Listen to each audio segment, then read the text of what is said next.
com apenas 3 palavras, eu quero descrever para você de forma resumida tudo o que eu entendi e aprendi sobre a vida. 2 pontos. Que ela sempre continua. Que a minha jornada e a tua também se perfazem em 10% de tudo que acontece com a gente. E 90% de como nós reagimos daquilo que aconteceu conosco. E o transcorrer dos nossos dias terrestres, eles poderiam ser subdivididos em etapas de 1000 milhas, de 5.000, de 10.000. Mas cada uma começa com apenas uma etapa de cada vez, de tal maneira que a gente só pode viver uma vez. Isto, pelo menos, é o que consta nas Escrituras Sagradas. E eu creio no que lá está escrito. Eu aprendi ao longo da minha vida. E entendi também que se eu e você vivermos certo, basta uma vez para concluirmos o nosso percurso. Ou, se você preferir, uma chance, pois não teremos outra depois. Vamos aproveitá-la melhor. Vamos gastá-la com mais inteligência. Vamos investir nela enquanto estamos aqui ainda. Porque qualquer um de nós, a despeito de tudo isto, pode se ocupar vivendo ou se ocupar morrendo. A escolha é pessoal e deve ser intransferível, apesar de afetarmos os outros, não é verdade? E com a autoridade de quem já viveu mais de 6 décadas, eu posso te garantir uma coisa: daqui 10 anos, se você preferir, eu posso esticar para daqui 20 anos ou até 30 anos. A escolha é tua, mas você ficará decepcionado muito mais com as coisas que você não fez do que com aquela que você fez. Ou aquelas, certamente. Daqui eu posso partir para a nossa apresentação de hoje. Ocorreu alguns poucos anos atrás, quando eu testemunhava em uma igreja sobre um fato maravilhoso que havia ocorrido em minha vida. Aliás, eu quero aproveitar o momento para dizer que, depois que eu entendi melhor a história de alguém que disse: eu sou o caminho, a verdade e a vida, eu comecei a viver os momentos mais maravilhosos do meu viver. Também preciso salientar que lutas, batalhas, sempre têm me cercado. Mas eu não poderia deixar de aproveitar o ensejo e dizer para você que essas lutas e batalhas, quando você conhece melhor a história daquele que é tudo isto, caminho, verdade e vida, todas são vencidas. Há um poder inimaginável que Ele, o Criador de tudo, confere àqueles que creem. E esse poder é como uma blindagem intransponível, invencível, e qualquer homem blindado desta armadura torna-se invencível, porque estão blindados da mesma potência do Filho de Deus. E a prova foi quando ele desceu a este mundo e sofreu as mais terríveis provações e as venceu todas, inclusive a da cruz, quando o mundo passou a acreditar na derrota daquele homem com a sua morte Ele provou a maior vitória de todos os tempos, de toda a eternidade, ressuscitando no terceiro dia. Aleluia, a Jesus de Nazaré. Sim, este é o homem, apesar de muitos dizerem: quem é este? Como está narrado em Mateus 8:27.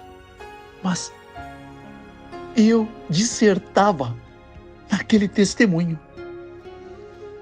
Eu estava apresentando uma narrativa real que para mim era extraordinária. Estava muito emocionado com o que estava apresentando.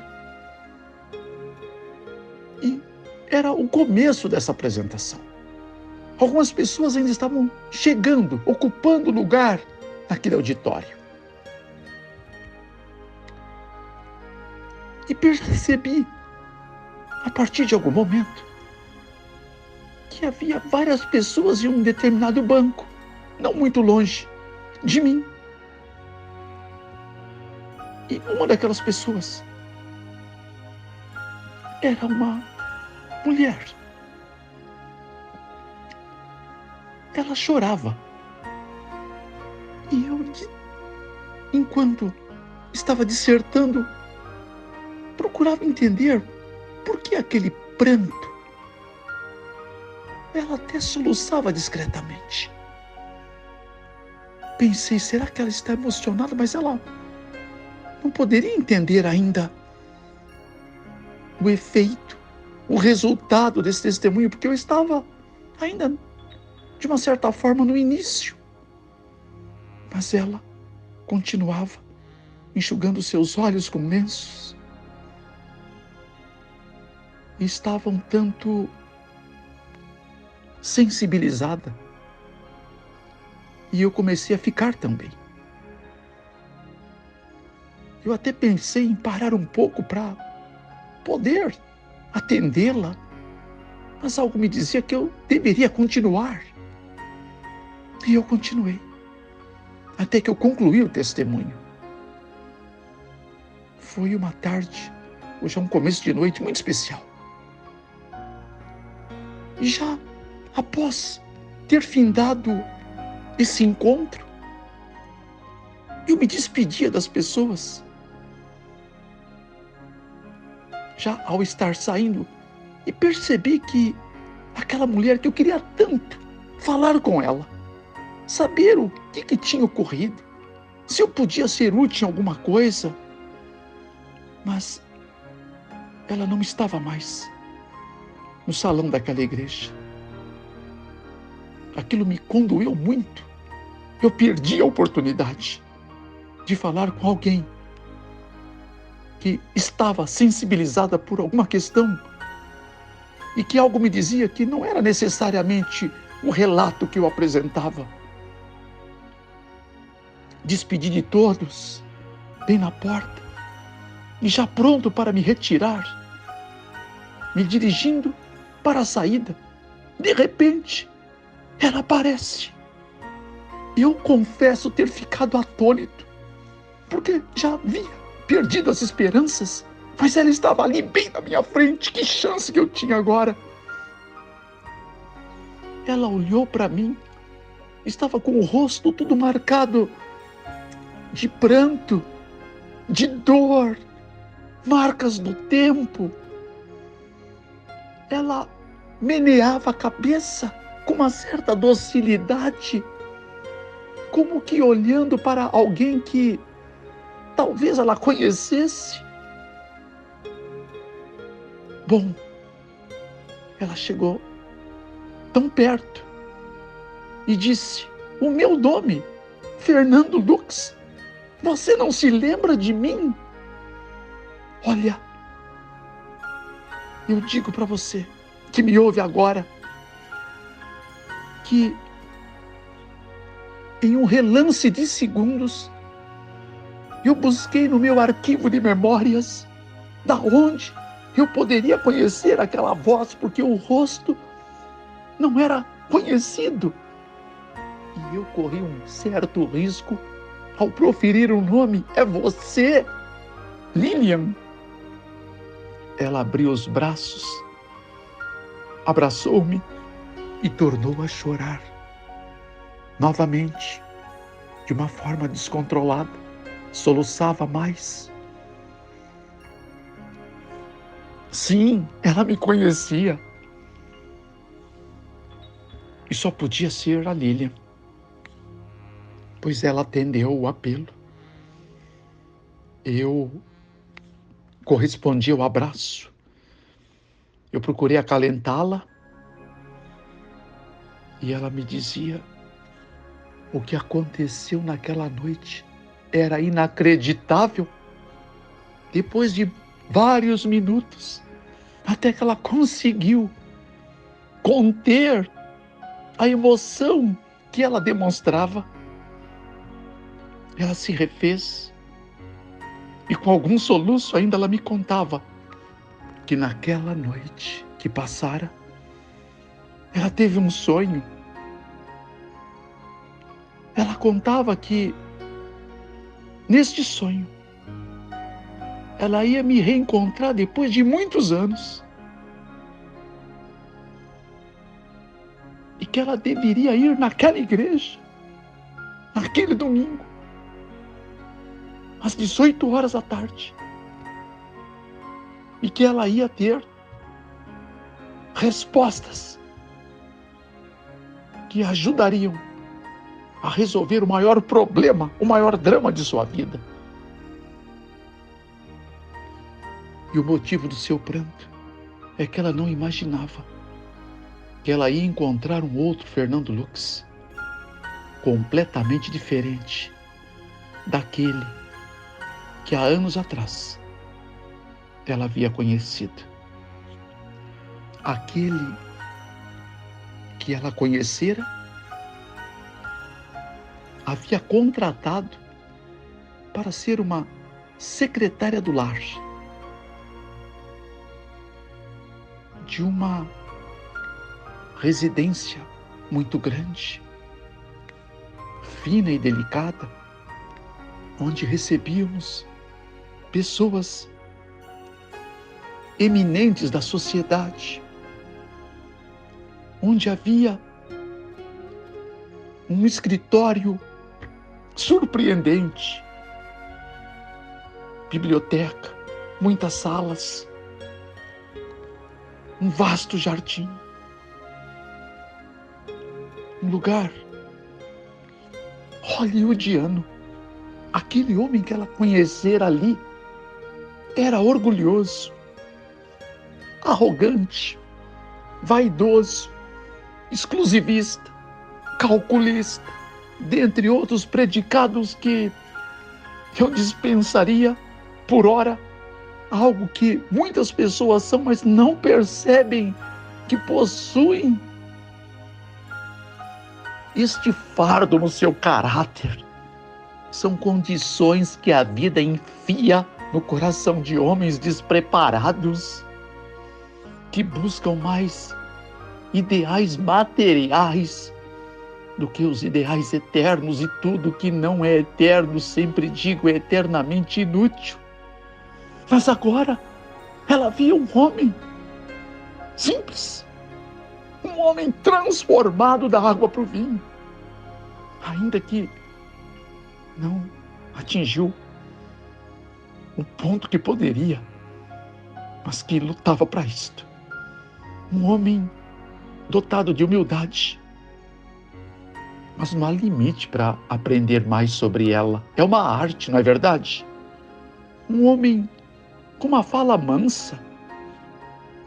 Mansidão também é um dom de Deus. Mansidão é ter fúria sobre tudo que é mal, maligno, mas sob controle, tudo controlado. Da mesma maneira como Jesus nos disse: aprendei de mim que sou manso e humilde de coração, e assim encontrarei descanso para as vossas almas. 11:29 do Evangelho de Mateus. Desta forma, tudo surpreendia aquela mulher. Lilian não podia crer que aquele homem daquele calibre, completamente indiferente, agora em uma igreja, falando publicamente, de uma forma totalmente diferente, com uma vida coroada com um novo estilo de ser, de viver, de proceder, e que atendia ela calma e bondosamente. Ela disse coisas maravilhosas, enquanto aquele testemunho era dissertado, e que eu vou me privar de relatar para você. No mais, eu percebi a Lilian estava vivendo um enorme problema. E eu disse: em que eu posso te ajudar, minha querida Lilian? Ela perguntou se eu me lembrava como ela saiu daquele emprego que ela ocupara naqueles dias.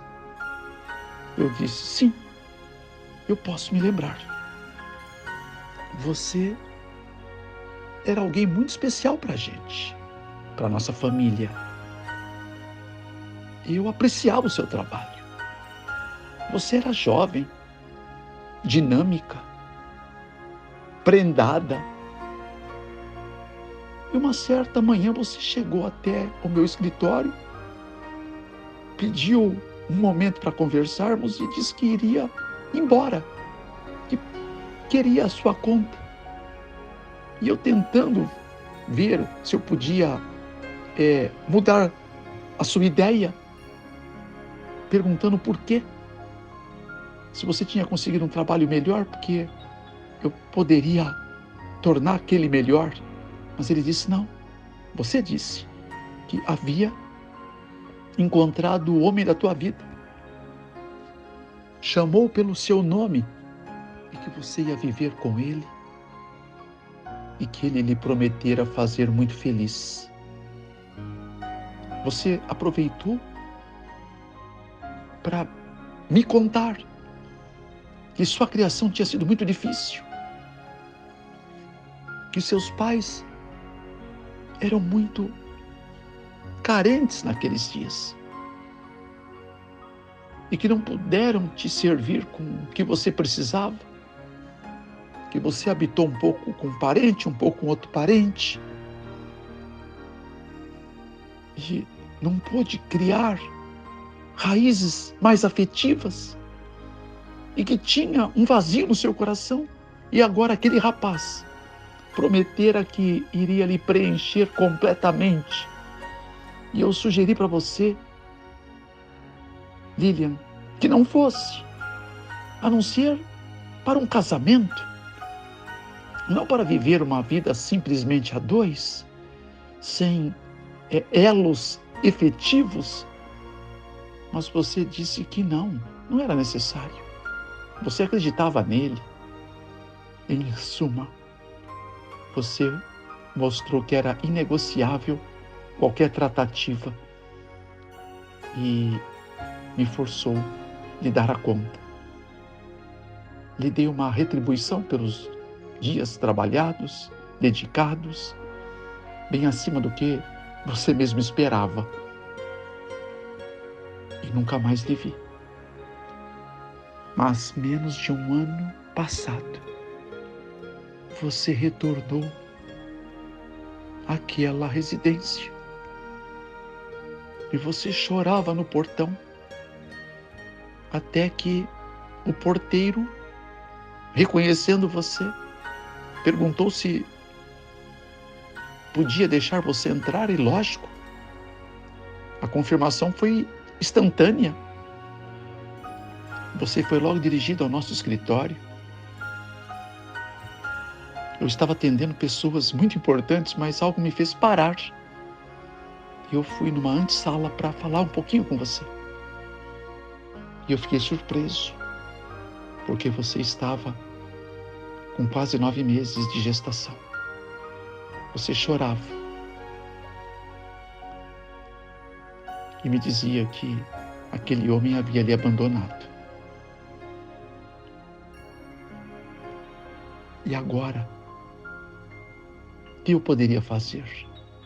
Você não teria condições de retornar ao trabalho como estava?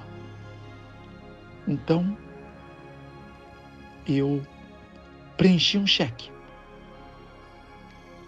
com um valor que você poderia viver por alguns bons dias. A partir daí, Lilian, nunca mais lhe vi. Ela voltava a chorar. Ela descompensava em soluços. Todos já tinham ido embora daquele auditório, também do hall de entrada. Conduzia ela a um lugar onde ela podia sentar-se, dei-lhe água. Ela estava cercada com algumas pessoas que eu percebi que era sua família. E eles estavam boquiabertos, olhos arregalados, ao mesmo tempo sem proferir palavra alguma, observando a narrativa da Lilian, sua dor, seu desacalento. Então ela abriu a boca depois que conseguiu fazê-lo. E ela contou uma história que ia marcar minha vida. E ela começa a me dizer: Fernando Lux, você não imagina o que me aconteceu. Mas como é uma história tão delicada, amiga que acompanha comigo, eu precisarei tratar amanhã da continuação. Agora eu quero orar por você. E tenho certeza que essa história vai lhe oferecer respostas importantes, quem sabe algumas decisivas, para os confrontos de sua vida. Pai, em nome de Jesus, eu quero apresentar essa pessoa cujo coração bate, cujo pulmão enche de ar e esvazia, cujos músculos se contraem e esta pessoa vai e vem, tem uma família, tem sonhos, ao mesmo tempo anseios. Não preciso ser profeta para saber que tem batalhas, que também já sofreu desilusões, que também já se viu alquebrado, alquebrada, ferido, oprimido, machucada. Pai, não preciso ter o dom da profecia para saber de nada sobre estas pessoas maravilhosas que nos acompanham. Cada uma tem uma história, cada uma tem marcas, cicatrizes, e cada uma é muito amada pelo Senhor. Cada uma, o Senhor tem um plano especial para elas. Cada uma, o Senhor já quereria há muito tempo ter resolvido um monte de problemas. Mas nós mesmos, como eu, Pai, como principal,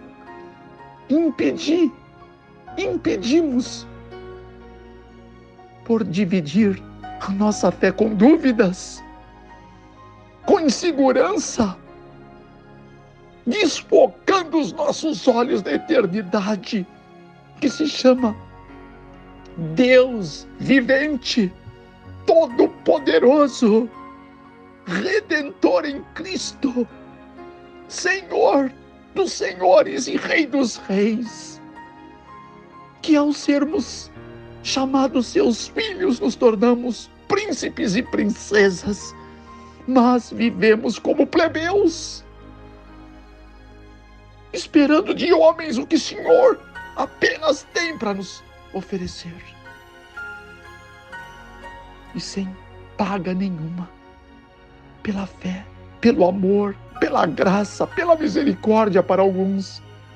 O Senhor é um tremendo mão aberta, como diz o salmista.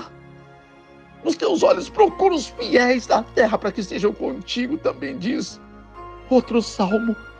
Mas nós nos escondemos de ti.